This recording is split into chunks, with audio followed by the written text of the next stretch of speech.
दोस्तों, आज हम बात करेंगे राशन कार्ड की। ये एक ऐसा डॉक्यूमेंट है जो हर फैमिली के लिए बहुत इंपॉर्टेंट है। You know that important card जो बहुत फैमिलीज को अफोर्डेबल प्राइसेस पर अनाज लेने में मदद करता है।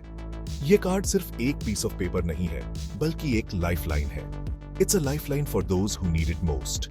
जब भी कोई फाइनेंशियल क्राइसिस आता है, ये कार्ड इंश्योर करता है कि आपके पास खाने के लिए कुछ न कुछ जरूर हो। गवर्नमेंट इस सिस्टम के थ्रू सब्सिडाइज्ड रेशन प्रोवाइड करता है। ये सिस्टम बहुत ही ऑर्गेनाइज्ड और एफिशिएंट है ताकि हर जरूरतमंद तक मदद पहुंच सके। This ensures that everyone has access to basic food regardless of their financial situation. चाहे आप किसी भी बैकग्राउंड से हों, ये कार्ड आपको डिग्निटी के साथ जीने का मौका देता है। ये एक सेफ्टी नेट की तरह है जो इंश्योर करता है कि कोई भी भूखा न सोए। Imagine a world where no one has to worry about their next meal. यही सपना है इस सिस्टम का। बच्चों के चेहरे पर ये मुस्कान, ये खुशी इसी सिस्टम की वजह से है। ये सिर्फ एक कार्ड नहीं, बल्कि एक प्रॉमिस है, एक कमिटमेंट है कि हम सब मिलकर एक बेटर फ्यूचर बनाएंगे। अब 2024 में राशन कार्ड्स के लिए कुछ न्यू रूल्स हैं। डोंट वरी, मैं आपको सिंपली एक्सप्लेन करूंगा। गवर्नमेंट चाहता है कि फ्री रेशन सबसे ज्यादा जरूरतमंद लोगों तक पहुंचे। So from now on only certain families he completely free ration के लिए एलिजिबल होंगे। ये वो फैमिलीज हैं जो फाइनेंशियली स्ट्रगल कर रही हैं और उन्हें सबसे ज्यादा सपोर्ट की जरूरत है। सबसे बड़ा चेंजेस में से एक है इनकम लिमिट।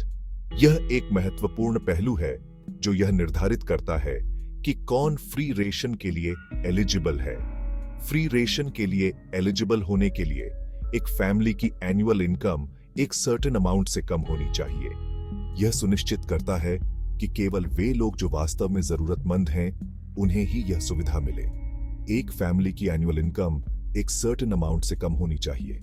यह अमाउंट हर स्टेट में अलग अलग हो सकता है, क्योंकि हर स्टेट की आर्थिक स्थिति और जरूरतें अलग होती हैं।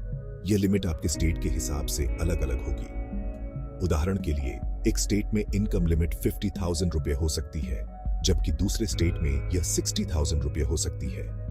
This ensures that the free ration benefits those who truly need it. यह सिस्टम डिजाइन्ड है ताकि रिसोर्सेज का सही उपयोग हो सके और वे लोग जो सबसे ज्यादा जरूरतमंद हैं, उन्हें मदद मिल सके। इससे गवर्नमेंट अब most vulnerable sections of society पर अपने रिसोर्सेज फोकस कर सकता है। ये एक महत्वपूर्ण कदम है जो समाज के कमजोर वर्गों की मदद करने में सहायक है। इस तरह की योजनाएं न केवल इमीडिएट रिलीफ प्रदान करती हैं, बल्कि लॉन्ग टर्म स्टेबिलिटी और सिक्योरिटी भी सुनिश्चित करती हैं। यह ट्रांसपेरेंसी और अकाउंटेबिलिटी को भी बढ़ावा देती है, जिससे लोगों का विश्वास गवर्नमेंट सिस्टम्स में बढ़ता है। लेकिन दोस्त, ये सिर्फ इनकम की बात नहीं है। There are other factors too.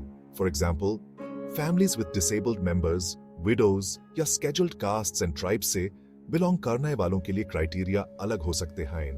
These criteria ensure that the benefits reach those who face specific challenges. Government ये बात समझता है कि अलग-अलग ग्रुप्स की अलग-अलग नीड्स होती हैं। ये न्यू रूल्स भले ही एक बड़ा चेंज लगे, लेकिन डोंट वरी, ये बदलाव हमारे समाज के सबसे कमजोर वर्गों की मदद के लिए है। The goal is to make the system more efficient and fair. हम यह सुनिश्चित करना चाहते हैं कि हर किसी को उनका हक मिले। गवर्नमेंट यह सुनिश्चित करना चाहता है कि हर एक अनाज उन लोगों तक पहुंचे जिन्हें इसकी सबसे ज्यादा जरूरत है। यह एक महत्वपूर्ण कदम है ताकि कोई भी भूखा न रहे। इस तरह हम एक हंगर फ्री इंडिया की तरफ काम कर सकते हैं, जहां हर किसी को पर्याप्त भोजन मिले। यह सिर्फ एक सपना नहीं है, बल्कि एक अचीवेबल गोल है, जहां हर किसी के पास न्यूट्रिशियस फूड की पहुंच हो। यह सुनिश्चित करना कि हर व्यक्ति को पोषण युक्त भोजन मिले हमारी प्राथमिकता है। It's a step in the right direction. यह बदलाव हमारे देश के भविष्य को बेहतर बनाने की दिशा में एक महत्वपूर्ण कदम है। हम सब मिलकर इस दिशा में काम कर सकते हैं और एक मजबूत और स्वस्थ समाज का निर्माण कर सकते हैं।